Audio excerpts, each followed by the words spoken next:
Before I go further to discuss the nature and extent of Mr. Gates's cooperation, I think it's necessary to digress a moment to mention the substance of some of his cooperation. Mr. Gates provided information, not hearsay, but information based on his personal knowledge, meetings he attended, conversations in which he was a participant, and information that was verified with contemporaneous accounts of numerous undeniable contacts and communications between individuals associated with the Trump presidential campaign and individuals associated with Russia and Ukraine. One cannot possibly maintain that this was all exculpatory information. It included firsthand information about confidential campaign polling data being transmitted at the direction of the head of the campaign to be shared with Russian and Ukrainian oligarchs. It included firsthand information about a meeting within the campaign concerning attending a meeting with Russians for the sole stated purpose of providing information that could be used against Hillary Clinton. And it included firsthand information about claims made by an individual close to the campaign to be in contact with WikiLeaks concerning the release of emails obtained when the DNC computers were hacked.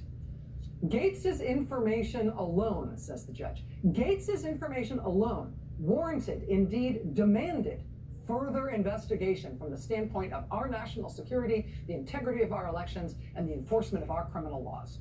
Not all witnesses with knowledge did cooperate, and not everyone who cooperated testified truthfully. And many communications were lost to investigators because they were deleted or they were conducted on an encrypted platform and not saved.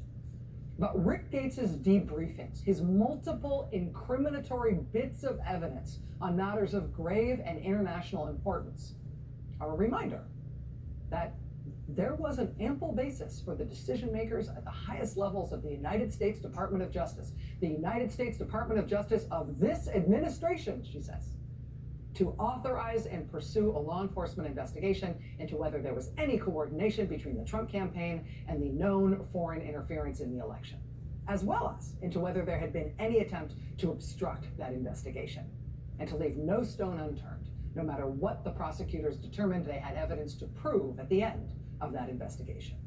For these reasons, Gates's decision to be honest about what he knew was an important public service under difficult circumstances.